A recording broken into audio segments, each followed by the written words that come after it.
Children, in this video we are going to study chapter number 9, that is Australia. Now Australia is a country and a continent and an island. Since Australia is on a single landmass, it is sometimes referred to as an island continent. As we know, what is island? Island is surrounded by water from all three sides, all the sides you can say. So that is why Australia is called an island continent, right? Now you know where Australia is located. It is located to the southeast of the world map. Okay, at the southeast of world map, it is located in Oceania between Indian Ocean and South Pacific. So population of Australia is concentrated on the eastern and southeastern coast. You just have to remember, okay, north, south, east, west. So this side will have number of population. Okay, great number of population. So you'll find that the geography of this country, Australia, is extremely diverse. You'll find snow-capped mountains of the Australian Alps. Then till Tasmania, you'll find large deserts. You'll find here the forest over here. So the neighboring countries of Australia have been mentioned over here: Indonesia, East Timor, Papua New Guinea, the North Solomon Islands, Vanuatu, and French dependency of New Caledonia to the east and New Zealand to the southeast, right?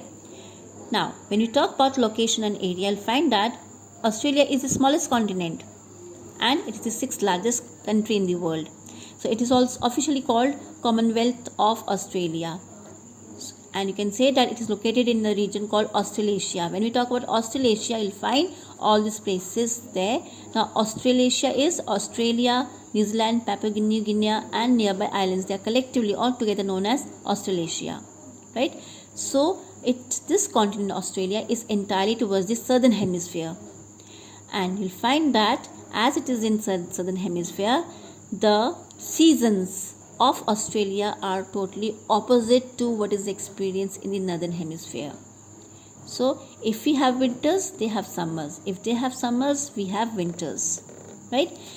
So it is also said that they celebrate a warm Christmas as it's summer during December. So during December we have cold season over here, but in Australia it will be a summer time, and that is why it's known throughout the world that Australia celebrates a warm Christmas. Okay, so it is also a single country as we mentioned there, right? Then we have to its north is Arafura Sea, and to the southern part it lies the Southern Sea. Okay, then as Australia lies in the southern hemisphere, it has often been called land down under. We call what is land down under? It refers to Australia. Now, this Tropic of Cancer passes through the middle of Australia. Remember, the Tropic of Cancer is towards the south of equator. The northern part has tropical forest with central parts which has dry desert. Arid desert means dry desert. Okay, so you'll find number of animals found in Australia. Australia, there's a brief history mentioned over here. See, many people, I'll tell you one thing, that this place, the original people of Australia were called Aborigines. They were Aboriginals. Okay, they were the actual people residing in Australia. But later on, when the Europeans explored the land, they came to know that this land is really very useful and it is rich in gold. So a gold rush in 1851, gold rush was caused, and due to what? Due to this gold rush, when people came to know that Australia has a lot of gold, and they started pouring into this continent and finally increased the population. Now you'll find here Australia, the capital of Australia is Canberra. This much is the area of Australia. Main language spoken in Australia is English, religion is Christianity, and the currency in Australia is Australian dollar.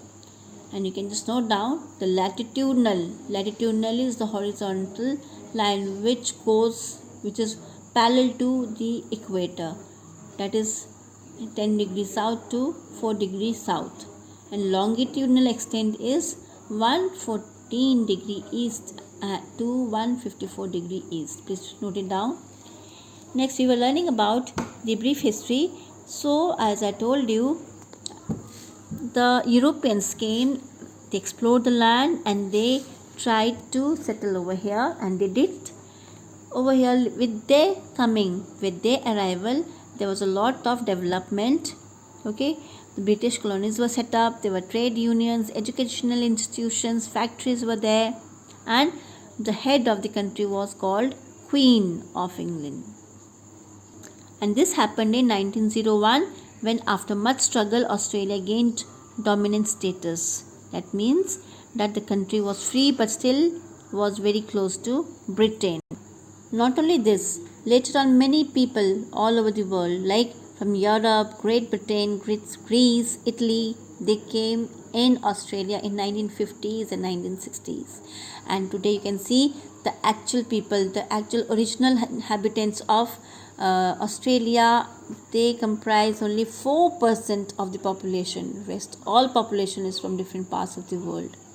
Okay, so you'll find here this country mixture of it's called there's a multicultural mix in this country. Okay, so here we have the political map of Australia. Whenever you have to study a political map of Australia, cut the map into parts. Okay, draw a line from the center of the map, cut it into equal halves, and then you can study different parts of Australia. Now if you study the political divisions of Australia, you'll find that there are 6 states. There are 6 states of Australia with 2 union territories. Okay, so the list is given over here. Now important cities of Australia are Sydney, Canberra. Now Canberra serves the capital of Australia. Sydney is the capital of New South Wales. Then this place was designed by Walter Berkey Griffin. Okay, and you find the Sydney Opera House with the sail-shaped concrete roofs. Okay, Sydney Harbour Bridge. These are the well-known symbols of Australia. Okay, and there's a Port Jackson Bay, it's a natural bay that attracts many tourists and local visitors. Then another important cities of Australia is Melbourne. Melbourne is the second largest city in Australia. It was founded by John Barnum. You can underline there. And he was a farmer and he founded this place in 1835. And it was also the discovery of gold in 1851, that due to which many people started coming to Melbourne. Okay, so there was a sharp increase in population. Then when you talk about original people over here, people of Australia, so you'll find world total population of Australia is approximately 20 million, and the original inhabitants were aboriginals. That's what I told you. So they were leading a peaceful life till the late 18th century. But when the Europeans arrived in late 18th century, there was a havoc, a lot of trouble caused for these aborigines. They got disturbed and they had to run away from their land. Okay, so Abel Tasman is another.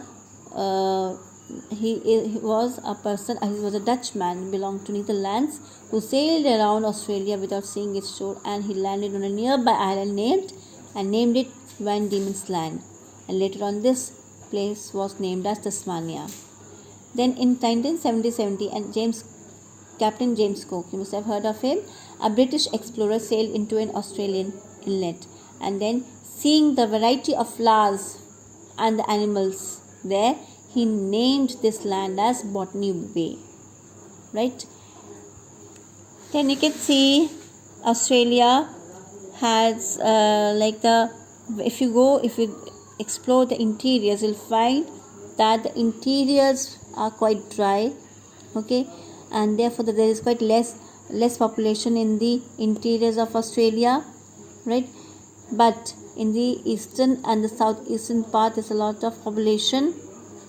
Okay, and these people, they actually have occupied the main cities, right? This we have already studied. And the central part, the dry part, which is thinly populated, that is, you can say the vast remote interior of Australia is called outback, right?